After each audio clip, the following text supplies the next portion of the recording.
Okay, all right. Good morning, San Francisco.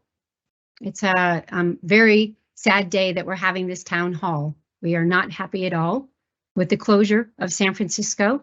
And since we were notified on September 14th, we have been in discussions with the company and with Tim, trying to, first off, try and reverse the decision, but secondly, try and make this transition as best as we can possible for our flight attendants in San Francisco. This is not a day that we ever like to be here, trying to give you as much information as we possibly can, but it is necessary, and we are here to try and help you as much as possible. We did receive the information 2 days before you received it, and we started having conversations with the company immediately as soon as we got the information. And Tim was there with us and has been working every day for the base. So I want to thank Tim. I know this is really difficult on him and Brian at the base, as it is for all of us in Dallas. Before we get started, I want to tell you who's in the room today and who will be answering questions. The format we have today is we have looked at all of the questions. We have 9 topics that we're going to discuss with you. It gives a lot of the answers to the questions that you have. And then once we get through those topics, we'll look at the questions that have come in since, and we'll try and answer some of those questions also. But we will keep those questions and make sure that even if we don't get to all of them, that we answer them either via a hotline or a base brief to San Francisco only. So in the room today, we have the national officers. We have Larry Salas, the National Vice President. We have Josh Black, the National Secretary, and Eric Harris, the National Treasurer. We also have Jeff Peterson, our National Contract Chair, Marty McMillan, our National Scheduling Chair, and Kathy Sharp, our National Health Chair. Todd Smetala is also in the room today, and he is helping with the town hall. Todd Smetala is our IT guru who is helping us with our website also. And we have Tim Schwartz on with us virtually. I am virtual also today. And so I'm going to hand it over to Tim to say a few words before we go on. Tim? Thank you, Julie. Good morning, everybody. First off, I want to say thank you to all those who attended the San Francisco Town Hall. We had over 70 people come in. I know it was a heated debate on some of the topics, but I want to thank you all for keeping your professionalism and being there to support each other. I think the company heard your frustrations, and we're working through things. Every day things are changing behind the scenes. It's a volley of emails, phone calls, text messages, throughout the day. So things are changing. We keep pushing for, making the contract and making this transition a little bit better for us. It may not be the perfect transition, what we want, but we're still working behind the scenes to improve those transitions. That's all I got. Thank you. Thank you, Tim. And yes, we definitely have been having conversations every day prior and now after the town hall. I want to let you know that during the town hall today, you can continue to submit questions. Also, this is recorded, and so we will put the recording out on our website like we do every town hall. And we have a PowerPoint also that we will put out with the recording. Now, if you want the information today that is on the PowerPoint, you can screenshot it. It usually takes us a day or two to get the recording out on our website. So you're welcome to screenshot the information if you want it today. As Tim mentioned, we have been trying to work. First off, we have a contract that addresses some of the issues. The LOA that we have signed and we amended last night are issues that are not covered by our contract and that exceed what we have in the contract. So one of the issues in the LOA that was signed was that everyone in San Francisco will automatically be a POR, or priority of return, will be filled out for you so that you do not have to fill that out. What we have seen in some of our other base closures, unfortunately, is when we have some inactive flight attendants, they've not filled it out. So we don't want anyone to miss out on making sure they have a priority of return into San Francisco in case we do open the base up again someday. You would be first on the list to get back in the base. The rest of the LOA we will explain while we are in those topics today, and why in a sense you'll understand it as we explain, like in transfers, the portion of the LOA and why it was signed.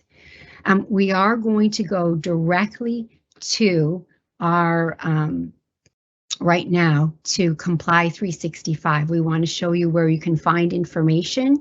And in case you haven't found it yet on JetNet, Josh has the flight service page up from the website. And if you scroll down on the right, Josh will go right to Comply 365, the web version. Josh, go ahead and click, okay.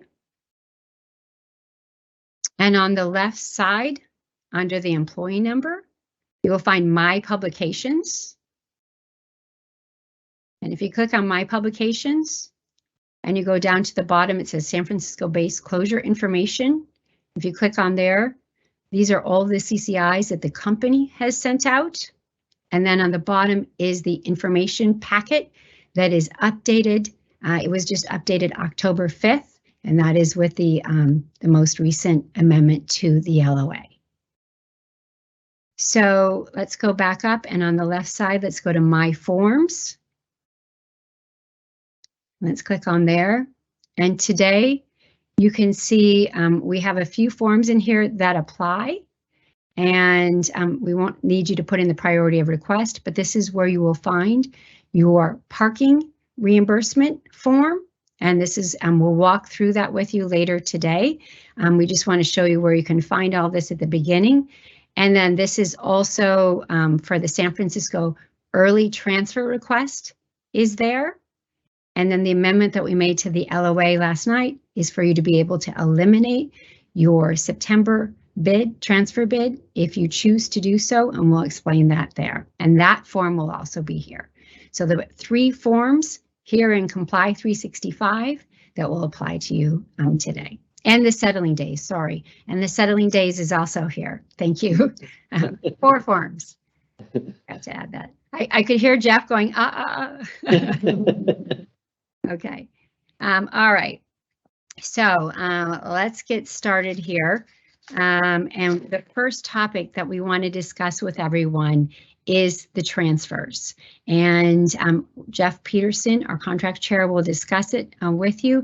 And then we also have some entries that we're going to put up in our PowerPoint to show you, as far as to make sure you have the entries for the transfer bid. Go ahead, Jeff. Thank you, Julie. So talking about transfers, there are essentially 4 categories of San Francisco flight attendants right now as far as transfers go. The first category is if you bid and were awarded in September and you're satisfied with that award, you don't need to do anything. It will be effective January 31st, and you can make your plans accordingly. The second category of flight attendants would be those who were awarded in September, but you didn't hold your first choice, but you just want to improve your award, meaning you want one of the bases that you bid for in a higher preference. You would need to rebid again in October for the October bid and award, which closes on October 26th. And then the transfer would, the award would consider your higher request and allow you to be awarded a different base in the October award. The third category of folks is those who, what Julie referred to just a couple of minutes ago, is the elimination option. If you are not happy at all with your bid preferences or the award that you got in September, whether it's your first or your 5th choice, you have the option to completely eliminate that bid and award. You would essentially revert back to San Francisco, and you would have the opportunity to rebid again in October using whatever preference order that you want.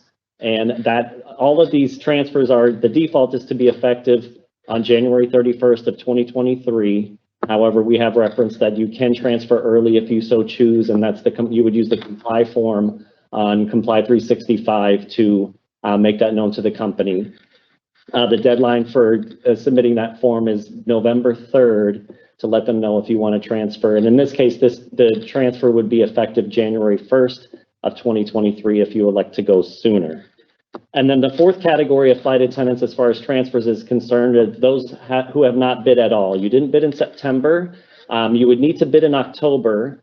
Otherwise, you will be assigned a base by the company. So if you're on a leave of absence, for example, there are some San Francisco-based flight attendants who are on a leave of absence and were not eligible in the September bid, but you are eligible to bid in the October bid and award. And so you should, we really encourage all flight attendants to put in a bid so that you can get a choice in where you're going to be going. The company they did publish a minimum number of openings that they will create throughout the system to accommodate all 403, flight attendants that are being displaced from San Francisco. That is a minimum number. We are encouraging them to open up to accommodate as many people as they can in each base. There are openings in all bases except for Los Angeles.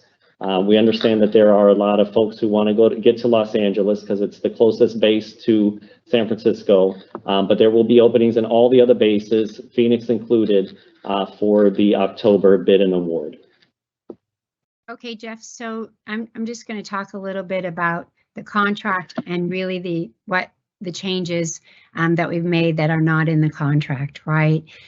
Because in the contract, if you don't get your first or second bid, then it's only if you don't get your first or second. We've changed it so that even if you got your fifth bid and you want to move up to your third bid, the LOA allows for that. And it basically is allowing you to just continue to try and improve your transfer.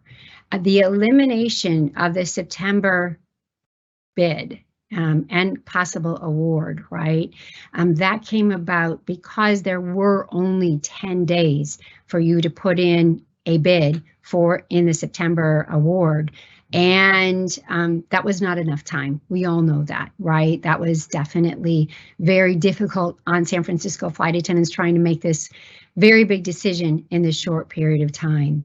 And especially if you are considering moving, right? Because your first and second choice is where your moving expenses will get paid to if you achieve that.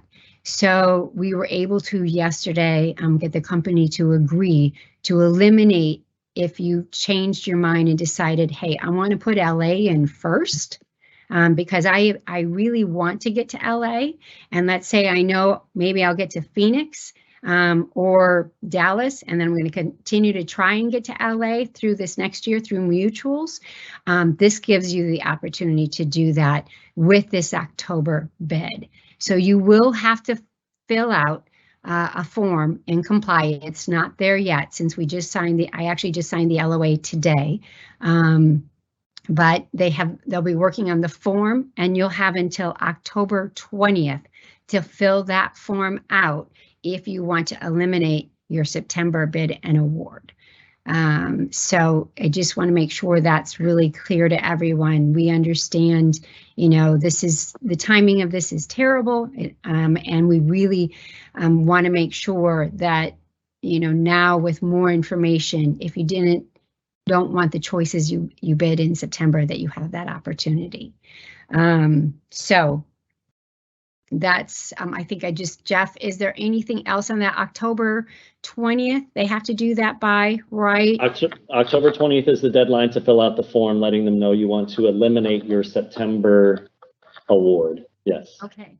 And then I just want to make sure everybody realizes, let's say that I put in a September bid, I got my third choice, right? Or my second, or that they have to re-enter your, the transfer preference, right? If you do not do that, you won't get awarded it. It doesn't just stay in DECS and you get awarded. You have to re-enter that preference. And we've got the entries there for you. Okay, let's move on to mutuals because like you said, Jeff, a lot of our flight attendants do want to go to Los Angeles. So let's talk about the mutuals a little bit. Yeah, that's a good opportunity to talk about the exception that was made in the LOA for mutual transfers. Generally speaking, with a mutual, you need to hold the qualification at your new base before the match can be made. But we've asked the company to make an exception to that, and they agreed in the letter of agreement to allow you to be awarded or be matched up for a mutual before you have all the necessary qualifications. You would just have to get qualified by the effective date of your mutual transfer. And this exception is in place through the January 26th bid and award, which would be for the April effective date transfer. So if you're getting a mutual between now and through the January bid, you would not have to have the required qualifications in order to successfully hold the mutual transfer match. But if you don't hold LA, let's just use LA. If you don't hold LA in that January 26th bid, right? Then for February, you have in order to hold it in February, you have to get qualified, right? Yeah. So we'll be putting reminders out to San Francisco on that. We'll continue to work on that. In the contract, it does say May. But the practice of this company for quite a while has been, they have been requiring it. So that's why we had the have the exception in the LOA. Okay, mutuals. I'm trying to think if there's anything else here that we've missed on transfers. I think we've shown them the forms, right? We've given them the different scenarios of if they want to transfer early, where the form is, if they want to eliminate their transfer, and if they don't do any of that and they were awarded in September, they'll just be going to their new base starting with the February bid month. Okay. Okay, also Jeff, with vacancies, because I think a couple of these questions actually came in this morning. With vacancy transfer, and you're not qualified on all the equipment in the base, when will they have to get qualified? The expectation is that you get qualified by the effective date of your transfer. So if I'm transferring effective January 31st, the expectation is that I would be qualified on all required equipment and service qualifications by January 31st, by the time I report to my new base. Okay, Jeff, let's move on to how settling days will work for the San Francisco flight attendants. Okay, so when you are displaced, you are allotted 5 settling days to move to your new base. 3 of those are paid at 5 hours a day, 2 are unpaid. The timeline to put in for settling days is you must submit the comply form by the 23rd of the month, 2 months prior to when you want the settling days. So let's say you want to take your settling days in the February bid month, you would need to submit your form by December 23rd in order to take them in February. You can only take settling days once. So if you don't end up moving immediately, but you do eventually move, but you take your settling days now, you can only take the settling days once, and you wouldn't be able to take settling days a second time in conjunction with your move. Because not everyone is going to necessarily get their first choice of their base in these first couple of rounds. Specifically, what comes to mind is LA, those who are not going to be able to get to LA initially. We have asked the company to allow folks to take their settling days up until 2024 if they don't necessarily get their first choice immediately. So you must take your settling days by January, February, or March of 2024 if you're not going to move. Otherwise, you can take them in the month before or the month of your actual move. Okay, and so let's just say I'm not planning on moving. I'm going to stay where I'm at, and I take my settling days in February, right? Because I need them. And let's say next year I get awarded LA before, right, January 31st of 2024, or actually anytime, and I end up moving. I cannot take those settling days again, which is okay. You still get the moving expenses, right? But I just want to make sure that's really clear to everyone. And it's 5 hours a day, right? 3 days are paid and 2 days are unpaid. and consecutive days. Yes. Okay, so that kind of leads us into the moving expenses. And let's talk a little bit about, you know, how the exception that we have in the LOA will apply to them, right? And then also where the information is in our contract, because it's a pretty detailed section of our contract. Yeah, it is a rather detailed section of our contract. It's section 5, and I would encourage you to crack that open. If you're planning on relocating, crack that open. It goes through all the different types of expenses and the limits and all the provisions that that deal with moving expenses. So if you held your first choice in September, in the September-October bid, moving expenses will be based on your base of record as of January 31st, 2023. However, if you did not hold your first or second choice now, your moving expenses will be based on your base of record as of January 31st of 2024. And then you have 3 years from the date of displacement within which to move. So that means that your move must be completed by January 31st of 2026.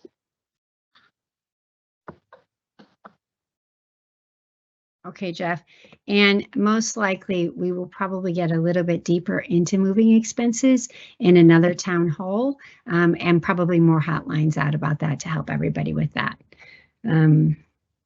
Okay.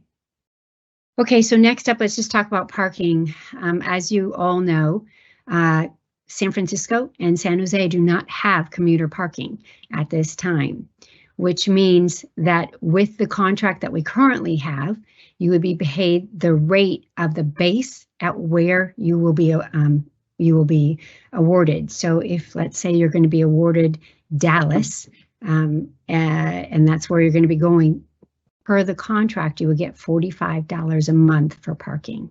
As we all know, that is not enough for San Francisco. So for the first 6 months, the rate, if your base is less than $100, then you will get $100 a month. And we are going to continue working on this. I have been working on it since the town hall. We will be working on it in negotiations also to make sure that we kind of change how you are paid your commuter parking, because this is not just a problem, I will say, in San Francisco. This is a problem we've also had in Los Angeles with all of our displacements there. It is, you know, it's a change since when we negotiated this contract of what's happened, because we did have commuter parking in all of our metropolitan cities, and with COVID, obviously a lot of things have changed, right? So if you're going to be based in LaGuardia, you get $200 a month reimbursement for parking with receipts. But if you're in any other base other than Boston, then you will need to be put in your receipts, and we're going to walk you through that on the parking as far as how this works. But you'll have to put your receipts in and get the $100 a month for the first 6 months from the time you transfer. And after that, we will continue to work on this. I've had many conversations with the company on this, and they understand the issue for our flight attendants here.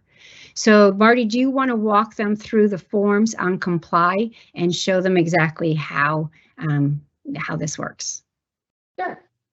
So we made some screenshots of what it looks like for the parking reimbursement form. If you haven't ever done one of these, you just go to forms on that Comply 365 that we've shown you the path to, and then click on My Forms, and then you go to forms for, I think it says AAFA, and once you click on that, you'll see this form. The first part of it on the left side, that is going to auto-populate. Once you pull the form up, it'll do everything except your alternate email address. And then as you scroll on down over on the right, all the little boxes that have the triangle on them, those are the ones that you'll have to complete the information. You can upload a screenshot right to the form of your receipt. And then if you go to the next page, Josh, the two things that are most important once you've got all the information put into the form is to click that acknowledge button that says that yes, this is true and accurate, and then hit the submit button. Once you hit that submit button, it will be transmitted to the company.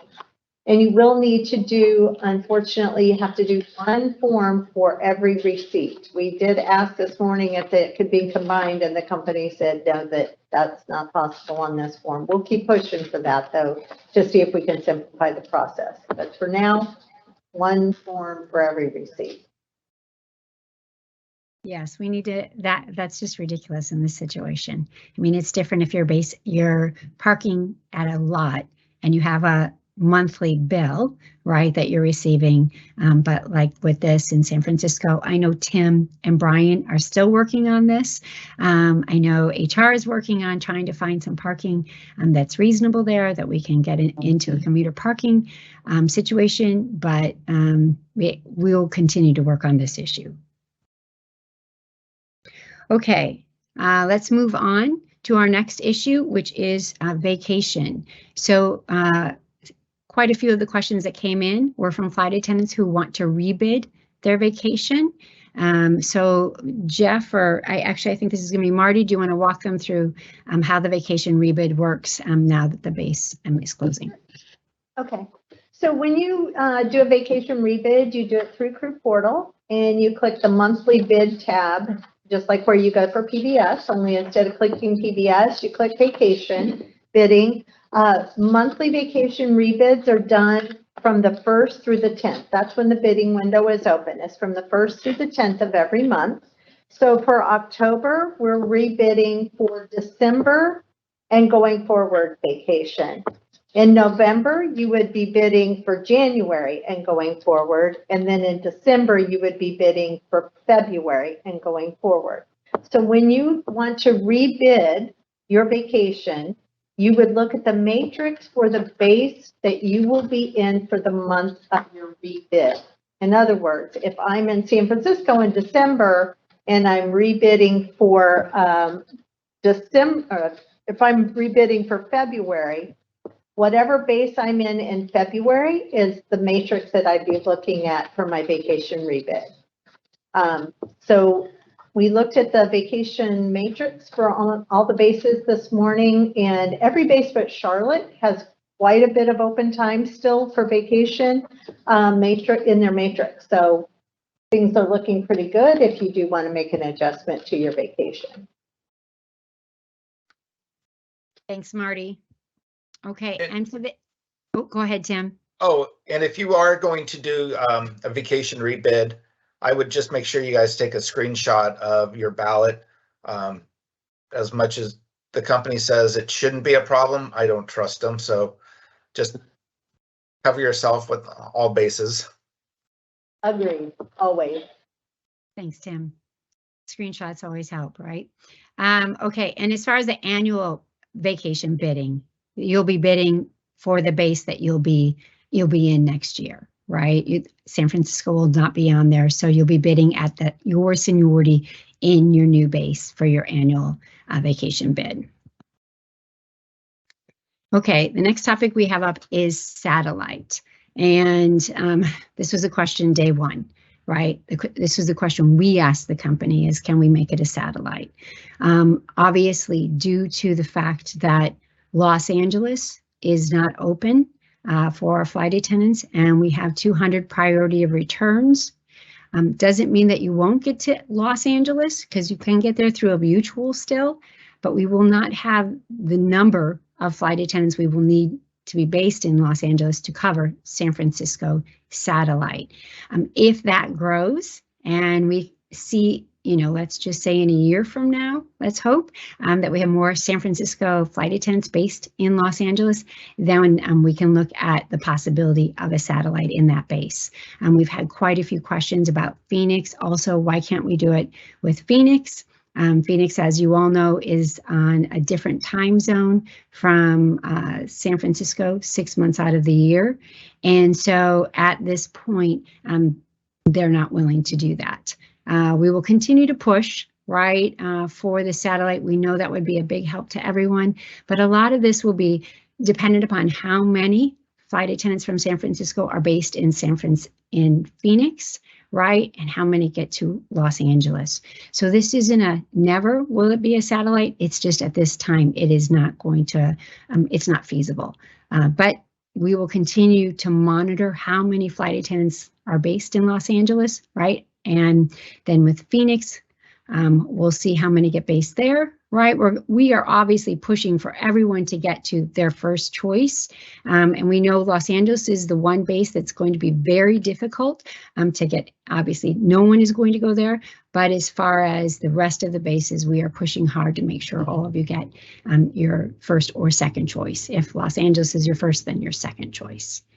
So I know that's not what anybody wants to hear. Believe me, a satellite has worked, right? And that is what we were able to do with St. Louis and with Raleigh. They were in the same time zone. And obviously there were openings in Dallas for the St. Louis flight attendants. And there were openings in Charlotte for the Raleigh-Durham flight attendants at the time. So that is really the big problem that we have with trying to open a satellite in San Francisco at this time. Next up, we've heard from a lot of you about wanting a VEOP or an early retirement for San Francisco. And I think Larry's going to talk a little bit about that and everything that we've been trying to achieve with that. Larry, I'm going to hand this one over to you right now. Yeah, hi everyone. We have been in discussions with the company since this announcement was made, and unfortunately due to current hiring and understaffed, this is not an option at this time. And I know for many, or possibly for many, the option to retire, and I know that many people want some more information on that. So we have scheduled the first week of November an in-person retirement seminar to be held in San Francisco. And Tim, and you know, we'll get more information out on that. But we're currently on setting a specific date for that. So you can get more information if that is something you're thinking about retiring. Thanks, Larry. Thank you, Larry. This is definitely something I know Tim has been pushing for. We have been discussing with Tim and the company. And as you all know, the timing today is quite a bit different when we offered than when the VEOPs were offered during COVID, right? We were overstaffed by many.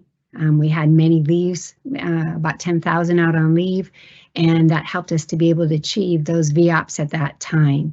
We're in an entirely different situation today here with our staffing, and new hires are coming out on the property every single week. So we will continue to push for this, but we just really want to be honest with you today and let you know where this is at, because we know that you are all trying to figure out your lives and if you're going to commute or if you're going to retire.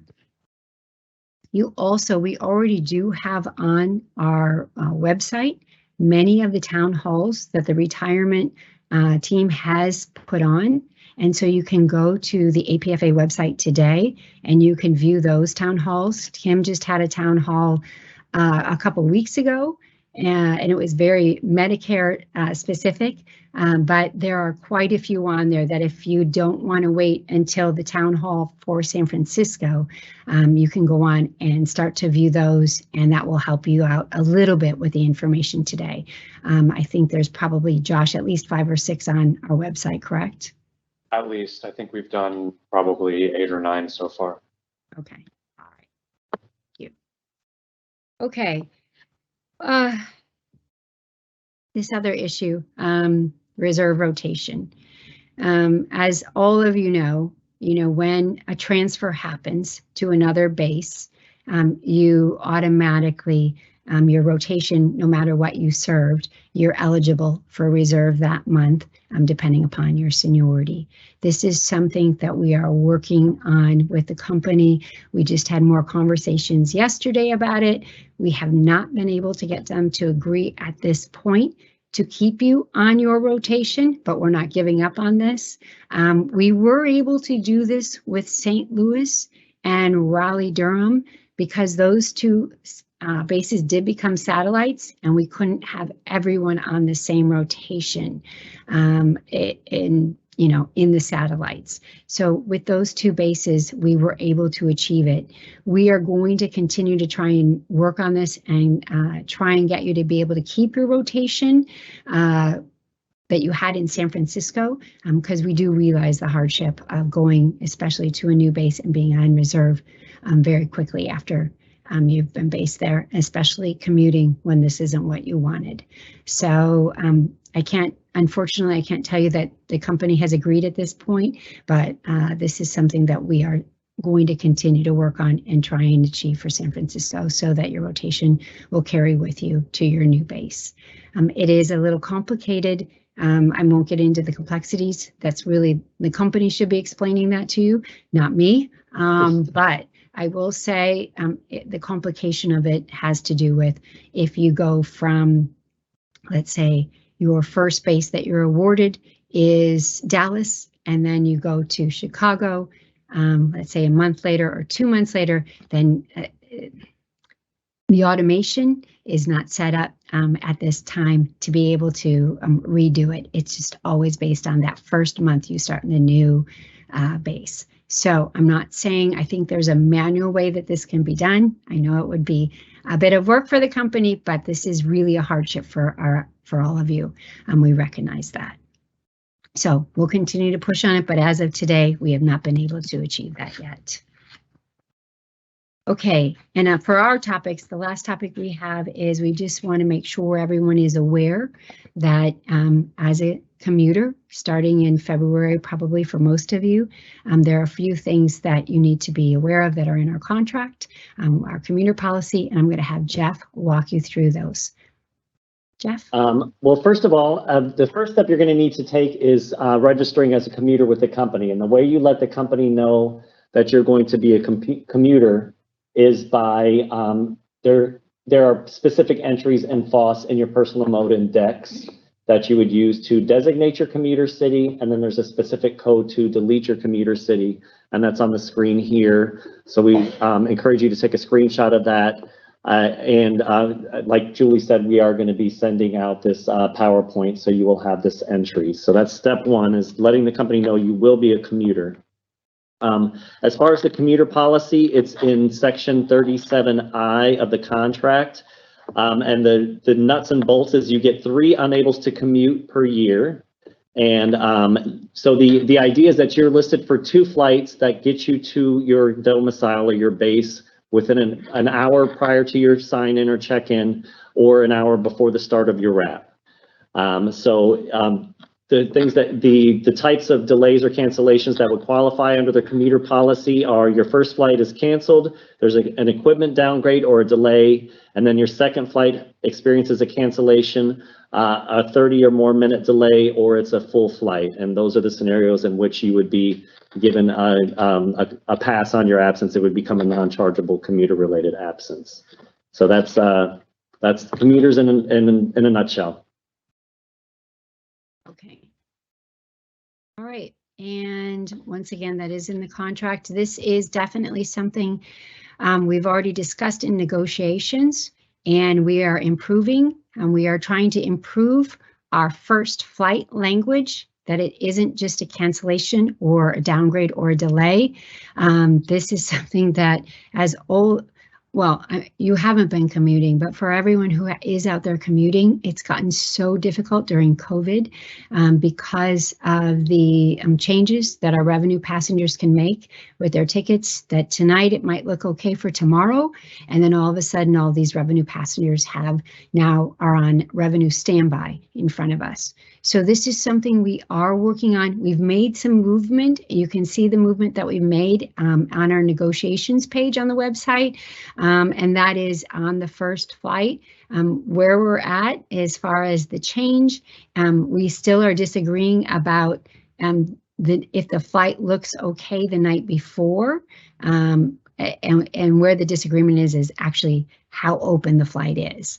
So we're trying to make a change here so that if last night that flight looked okay and it had 20 open seats and you went, that was your first flight and now you can't get on, that would qualify in the unable to commute.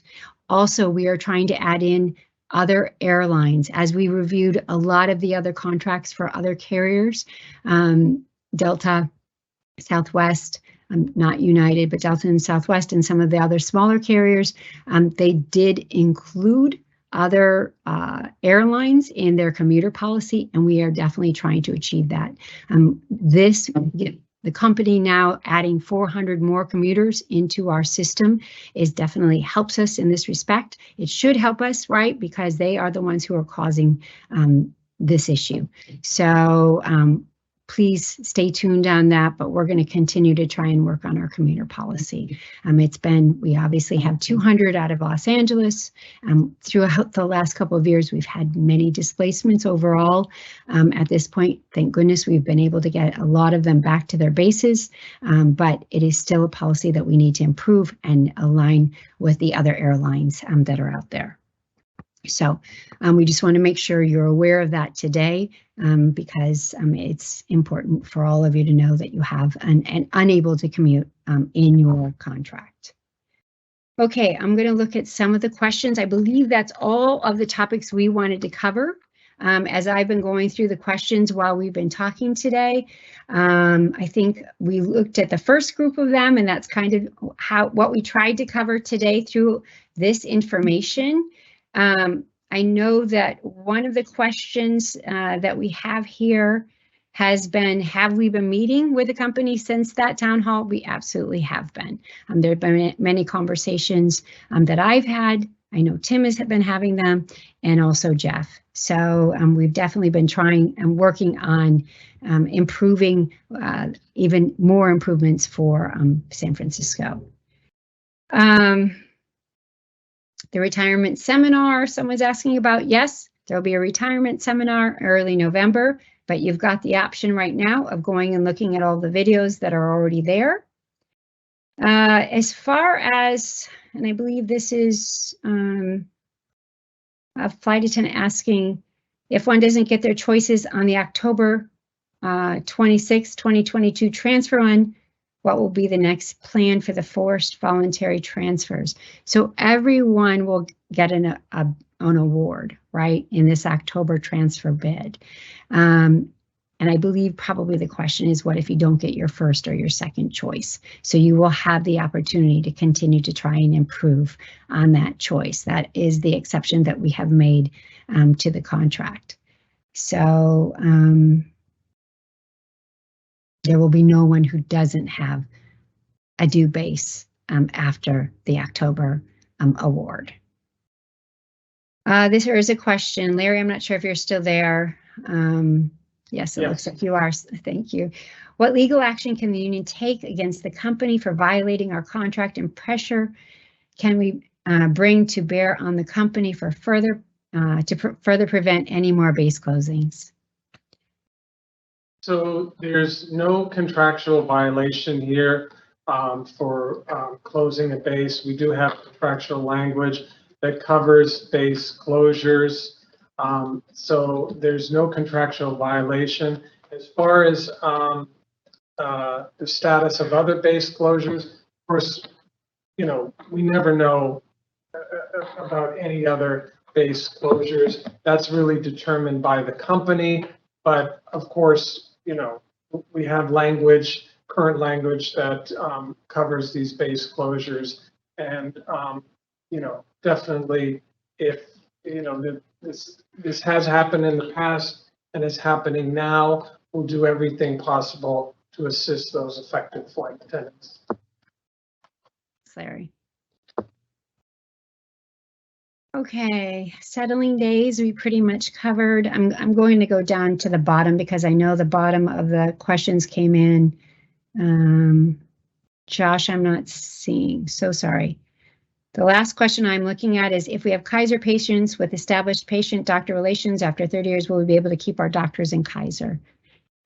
Well, if you move out of California and you want to keep your doctors, then you're going to have a permanent address in California to remain in Kaiser.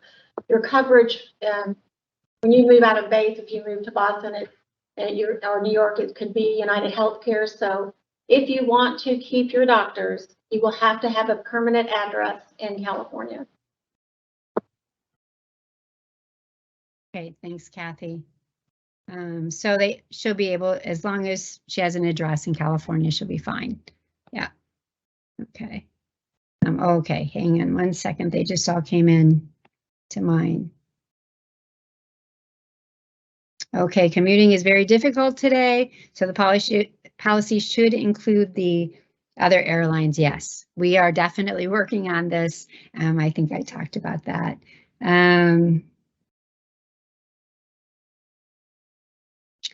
Okay, going forward, what will the union do to prevent another base closure? I know Larry talked about, that we do have language in our contract regarding a base closure. I will say, I know after the San Francisco town hall, there was a lot of talk about Los Angeles, right? The company did go to Los Angeles, talk to Los Angeles. They definitely brought up the San Francisco closure and what they heard in that meeting, that the flight attendants in San Francisco would have, preferred to have that meeting 6 months ago, a year ago. And I will say, we work with the base presidents, right? The base presidents, and I know Tim has worked really hard in San Francisco, and the base presidents are the ones who are definitely the link to all of you. And we do not get a heads up that this company is going to close a base. That is not something they talked to us ahead of time, that we did not know San Francisco was going to be happening until 2 days before the announcement to you. That is the same, St. Louis and Raleigh. The only base that we had an inkling that not that they were going to close, but they wanted to downsize was Phoenix, and they made that, they told Phoenix that also. This was a few years back, and they told Phoenix they were downsizing and the number that they wanted to get to. So unfortunately, the way this works isn't that we have, they call us and say a year in advance that they're thinking about closing a base, and give us lots of time to try and figure out what we can do to prevent it. Okay, and then we've got, will they add more training? So Jeff, I'm going to kind of punt this one to you because I saw this earlier. There've been a lot of questions about if there's going to be enough slots for this many flight attendants to get qualified on the 777 and the 787. Have you had conversations with the company on this at all? I have. I've asked them a couple of different times, and every time I've asked, they say that they have the capacity, they have enough classes to accommodate the flight attendants that need to get trained by their transfer effective date. So I will continue to press them and ask them to make sure that they're doing so, but their answer has repeatedly and consistently been that they do have enough classes. So if you're hearing any issues in that regard, please let me know. You can reach out to me at contract@apfa.org. I will happily get in touch with the company if you're having issues getting into a class, or if there's not enough, if there's issues with capacity, I will certainly let them know that we're hearing from our flight attendants. Kathy Sharp, we have a question here that says, okay, this is a question about healthcare signups based on a month in California and the remainder of the year in another state. Have there been any conversations with the company? So I'm kind of guessing that this might be a flight attendant who's stating that they're starting in they're in California, right? San Francisco now, and then let's just say they're going to take the early transfer because they would be in another state. So it sounds to me like they're asking, so my transfer is effective January 31, that I'm going to have 1 month of insurance in California, and then I'll be transferring to another base. That transfer allows you to elect a life event. I have sent some questions over to the company to see if we knew in advance, could we bypass this and start our insurance in the next state? But I haven't had a response back. As soon as we do, we'll definitely follow up. And please, if you have any questions, about any benefits, issues, and concerns, you can email help@apfa.org. Thanks, Kathy. So I know we had this conversation yesterday, and I know the company's working on it. I know we're working on it, but there have been questions about California state disability, right? And if you're out on it, when you get transferred then to another state, like let's just say I'm out on California state disability starting in January, and what would happen if I now in February and March, I'm actually based in Texas. Well, you would continue that claim. Obviously, for any disability policy, so if you were out on a medical leave and receiving California state disability, that claim will continue in the state that you originated in. So. Thanks, Kathy. I know we've been trying to figure out as many little complications, right, with the California protections that are there. And so, go ahead. So sorry. No, the state entitlements obviously are been on our radar as well for the California sick hours. If you're in a deficit when you transfer out of base, what's going to happen? I'm waiting for a response back. Marty and Jeff and I had this conversation 2 days ago, so we will get some answers. I know there's going to be a few people in that scenario. We don't think you should be penalized because you're being forced to move out of your state, so hopefully they're going to come up with something that is a reasonable solution. Okay, so as soon as we get that information, we will put it out in a hotline and a base brief just to San Francisco to help them with that.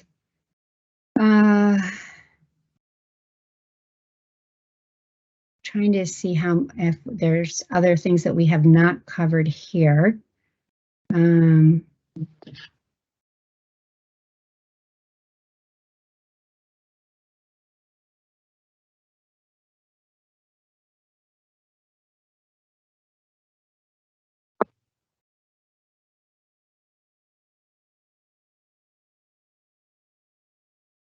One of the things that we got was a question for forms again.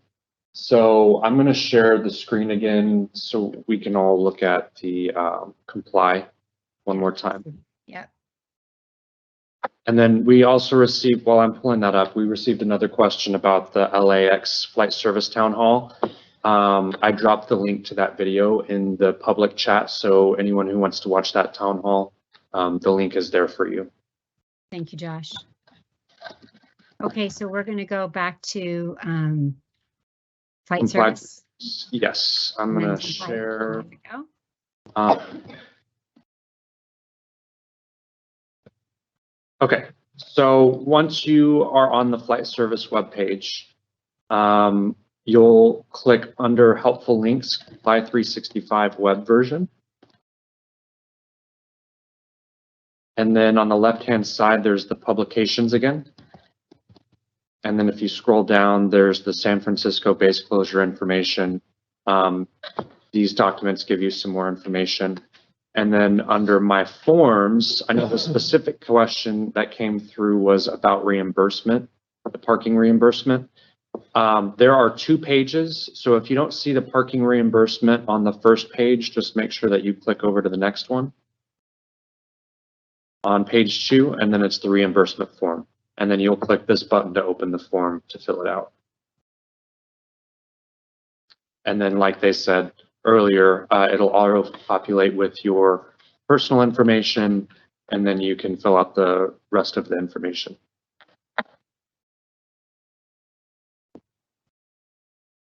So Josh, I am seeing here also questions about positive space to get to their base. And I can tell you over the past couple of years, we've been able to achieve positive space with the company only over the holidays, right? I'm well aware of what Delta has and what Delta is changing to in November. We will have more discussions with the company about positive space, especially during the holidays, but obviously it would be for all commuters.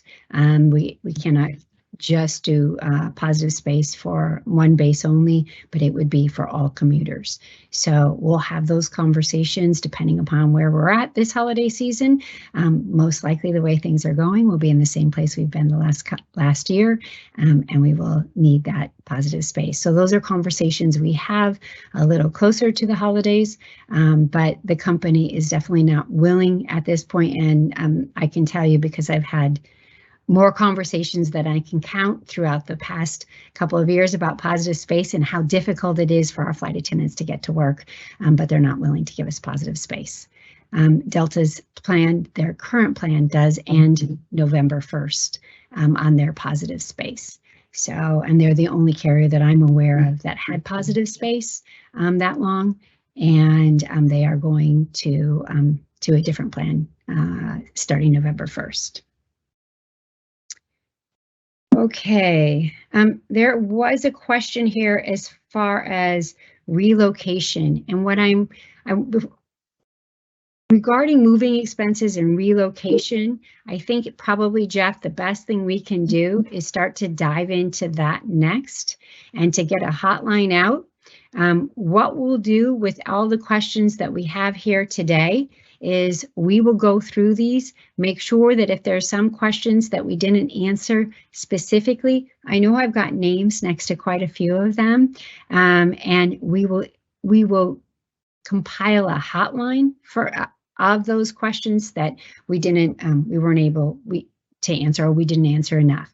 So give us, it's kind of, I'm sorry, I'm trying to go through these as quick as I possibly can to see if there's something that we really missed. And this one that I'm talking about right now is for relocation and the A12 passes. So Jeff, I don't know if you've dived into that portion of the contract yet, but if not, don't worry, we will get more information out to our flight attendants on all of this. Always great questions for us, but some of these are a little deeper when it comes into the moving expenses and the relocation. So we'll make sure to get some more information out about that.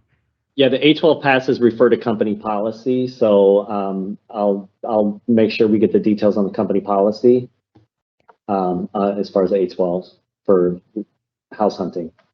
Okay, so so I will say we're not done. This is the process for, unfortunately, something like this. It's not something that happens in a week, 2 weeks, 3 weeks. It is something that we continue to work on.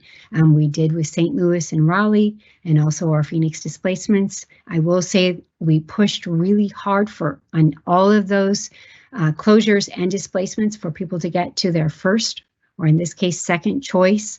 The numbers that you will see for the October openings, and that comes out on October 16th, are the minimums. So I really, I don't want people to be counting where they're at on the list and be concerned. We are going to be pushing them and try and get all of you to your, I will say, first or second choice if possible. We were able to do that with the previous closures and displacements. And this one is obviously a little different with it being Los Angeles not being open. And with the priority returns, that's not something we had to deal with the last closures. So we're not going to stop working on this. Tim has been in contact with Jeff, the company, myself on a very regular basis. And I know we will continue to work on the parking and the reserve rotation for sure. Those are two issues that we've got to come up with a better solution for in the long run. So please, I know that this is a very difficult time for all of you.